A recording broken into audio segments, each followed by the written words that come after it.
Hi, this is Vicki Robinson. Welcome back. By now, you'll have watched my dollar store score. Say that 3 times fast. Dollar store score video, where I show you the haul that I got from my recent trip to a dollar store. I'm a mixed media artist and a digital artist, and I was looking for some different things I might use as stamps or stencils or masks in my artwork. Not just my physical artwork, but in my digital art as well. So what I'm going to do is show you how I played with the things that I got. I didn't want to work right on any physical art right now. I'm just testing these things out. I have no idea how well they'll work. So I'm just going to use some plain paper, and I'll show you the supplies that I used in case it's something you want to do on your own. And I'll go ahead and play with these things, and then I'm thinking not only would these make good stamps or sprays or stencils or something for my physical artwork, but could they be used to create digital tools, the things that I can manipulate in Photoshop in order to be used in a digital artwork. So with that in mind, let's get started. First of all, you're going to want some washable tempera paint. This is Crayola brand, but you can get whichever you like. As a matter of fact, I'd encourage you to get the cheapest kind that you can. This was, I think, $2 a bottle or something like that for 16 ounces. It's washable, so you won't make too much of a mess, and if you do, it's easy to clean up, but you're going to go through quite a bit of this, so I'd suggest the cheapest that you can find. They're all basically the same. Another thing that I use, and I'm sure you can find another brand of this. This is called Gloves in a Bottle. I found it at my local art store. I'm sure there are other brands out there, but this is like a moisturizer, except that when you put it on your hands and it dries, it helps make it easier to wash off all the paint, and believe me, you're going to get a lot of paint, so you might want to look into some of that. This costs $12, and I found it, like I said, at my local art store. Also, I don't happen to have any black spray paint, so what I did is I just took some of my tempera and put it in an old spray bottle. As a matter of fact, you can see this is some I don't know, it says quick change. I don't remember what that was, but I keep all my old spray bottles so that I can use them for just this purpose, and I just mixed the tempera with a little bit of water and shook it up, and as you can see, I already tested this out, and it looks like it's going to be okay for our purposes. The other thing that I keep around is a roll of paper towels. I use this for wiping up excess paint if I need to do that, and as you can see, this is well loved and well used, so keep one of those around. And I also have a spray bottle of water just in case I need to thin down the tempera paint. I have put some tempera paint on, this is plain old copy paper that I have over here. It's very inexpensive. We buy it by the reams for all sorts of things, and so I prefer to use that for actually dumping my paint on, and then I prefer to use 110-pound white cardstock. It holds up a little bit better to paint than the printer paper does, but printer or copy paper, but if that's all you have, that's fine. Don't go to a lot of expense. This is just what I've decided to use based on my experience. I have a very inexpensive foam brush. I buy these in big old packs from the craft store. And then just to be safe, I grabbed a couple of other things. Again, you can see I raided my makeup drawer. This is a blush brush or something, an old one, so I'm going to be using that when I want to stipple. And then this is a really old and well-used and crusty brush I thought we might be able to use to spread some paint around if necessary. So once you've got all that stuff, then we're ready to get started. Let's start with something really simple. Remember the flip-flops? Well, I cut out a couple of basic shapes. This one's sort of like a heart, I suppose. And this was supposed to be a flower petal, and I'm not sure if it's actually a flower petal or a leaf. But what we're going to do is we're going to actually try using these as stamps.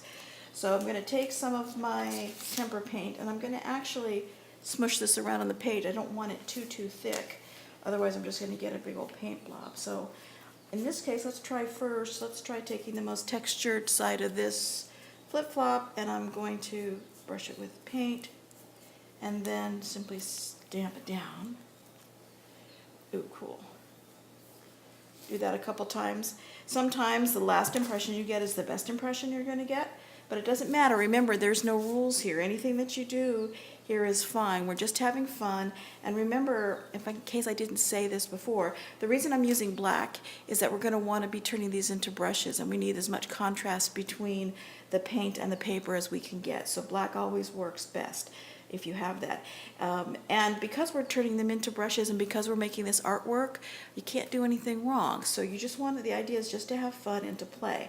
I've got a little excess paint over here, so I'm going to dip this in here, grab a little bit of that paint, and I'm just going to continue to stamp over there. So I don't think that looks anything like a flower petal or even a leaf, but let me tell you, it's going to make one very, very cool brush. Now, I said that both sides were textured on this flip-flop, so let's just dip this in the tempera. Gonna get dirty here, so if you don't like to get dirty, maybe you need to find another hobby, but we're just gonna try to do this as gently as we can. Ooh. Ooh. Ooh. Love it, love it, love it, love it, love it. Oh, gosh. That's really pretty. And I'm gonna try to get up a little bit of that excess paint. What do you say? Can you see that? Ugh, very neat. I love it, love it. So the idea is to make as many different kinds of textures as you can. And as I said, I just keep inking until there's no more paint on my brush. Okay, great. I'm going to set that aside to dry. Let's see what else we've got. Remember my dog toy? Like I said, it's still not 100% sure what this is really meant to be, but let's see what we can do with it. Let's try first just dabbing it in the paint. Oh, this is just going to make little dots. I can see already that, you see it's got the paint on here, so we're just going to get some dots on it. Let's see what happens when we stamp this down. Silly, I guess that was probably predictable. We're going to get dog bone shaped dots. Okay, well, I guess that's cute. Can you see that? Let me see if I can pull this in a little bit for you.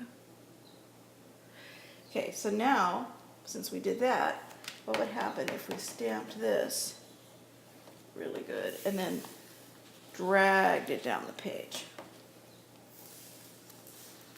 Liking this. Liking this a lot. Can you see this? Love it, love it, love it, love it, love it. And because I want to use up as much of this paper as I can, let's take it and do it the other way. Oh, gosh, I'm in love with this. I must be sick. I know, I know, I know. It's so strange. That's going to make a really, really cool scan. Okay, let's set this one down to dry. I'm going to take my excess paint on here, and I'm going to try scraping it through this and see what it's going to do on this paper. Ooh, can you see that? Can you see the lines in here? So this would make a kind of interesting mask in Photoshop. Yeah, maybe we'll just... Interesting. Now, remember my sand sifter, I guess it is? Let's see what happens when we spray through this. I'm just going to put it down here. Got my bottle of black paint and water. One thing you always want to try to do is spray off somewhere to make sure that the spray is actually coming out in the direction that you intended it to. One of the times I tried this and didn't pay any attention, and it was actually pointed right at me, and that was not pretty. So I'm just off camera here, going to spray off. Okay, yep, that's looking fine. Okay, let's stand far back and spray. Let's give it a good spray just to see. Making a mess here. Okay, ready for the big reveal? Ooh. Oh, the other thing I forgot to tell you is I always keep a bucket handy when I'm doing stuff like this, because I'm going to just take this and put it right in my bucket here so that it doesn't get all over everything else.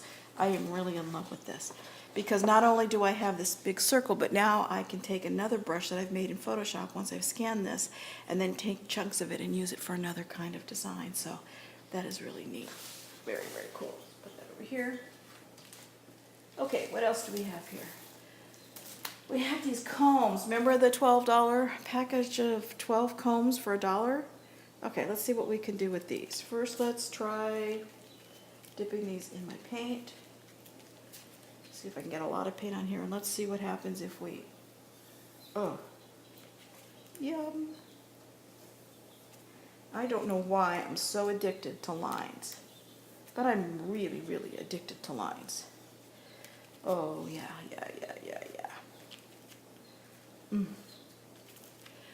See that? Okay, now this is that plastic thing that I guess we couldn't decide what it was. Maybe it's a dish drain. Somebody said maybe it's a drain for a dish. Okay, maybe. So let's just do this 2 ways. First, let's take our paint and let's try stenciling through. I'm using the end of the paintbrush and sort of stippling. Not really a stipple brush, but let's see what we get. Now see, I'm not being perfect about it. I'm not trying to cover up every single opening because the idea is to have this look real and painted, not filled in. Okay, let's take a peek. This is that grill pan that Charlie found. Remember the score, the 2-for-1? Well, it was way too big to work with as it is, so I cut it into a smaller piece, but then I had to tape it. It's very lightweight aluminum and it cut very easily, but it's really, really, really sharp. So just to protect yourself, once I cut it, and I had to cut it really carefully, I've just put masking tape around the edges so that I don't cut myself when I try to do this. And once again, just gonna lay this down, and a little paint on here. Let's see what happens if we try to stipple through this. Let's see now what happens if we try to spray through this. So black paint, give it a shake.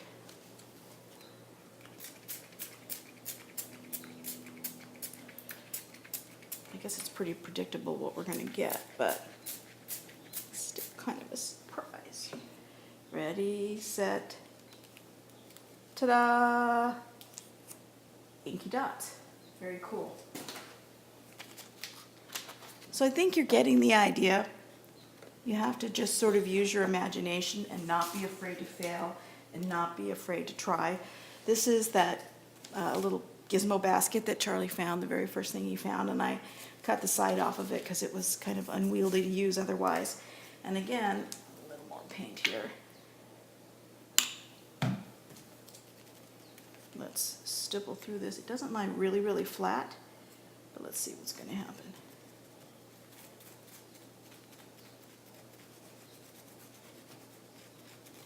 Yep, look at this. Love, love. Ooh, too much paint over here. Okay, it's all right. So take this and stamp it over here. Now I'm just trying to brush this time instead of stippling, because I had so much paint on the brush. Ooh, love. I know. But you know what? It's fun and it's addicting. Once you get started, it's really, really, really hard to stop. Just putting a bunch of paint on here. And let's try taking, this is the fly swatter. Remember the fly swatter? Let's try taking that, and I cut a piece off so that these tines are here. So what would happen if we actually... now we have spatulas. Remember the spatulas? Okay, I'm going to need a lot more paint for this, I think. And I might want to just add a little bit of water to this paint. Get it down just a little bit. Okay. Stipple, stipple, stipple, stipple, stipple, stipple, stipple. Oh, mess. That's okay. Mess. Make a mess, make a mess.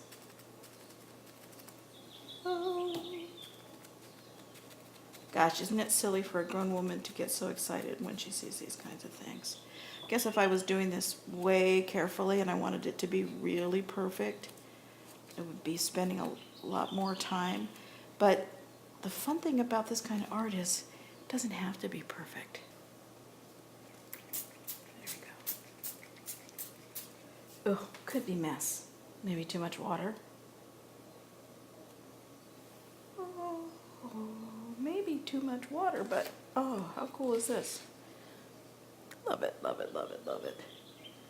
Now this one, because of its shape, we're not going to be able to turn over. Let's try it one more time. A little less paint this time.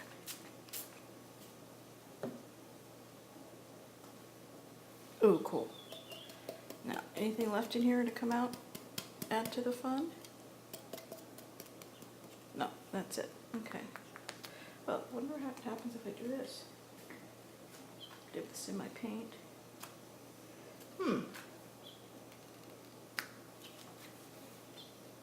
Okay, I'm sure by now you're getting the idea. This is all about thinking outside of the box, having fun, playing, and turning silly little dollar store finds into art.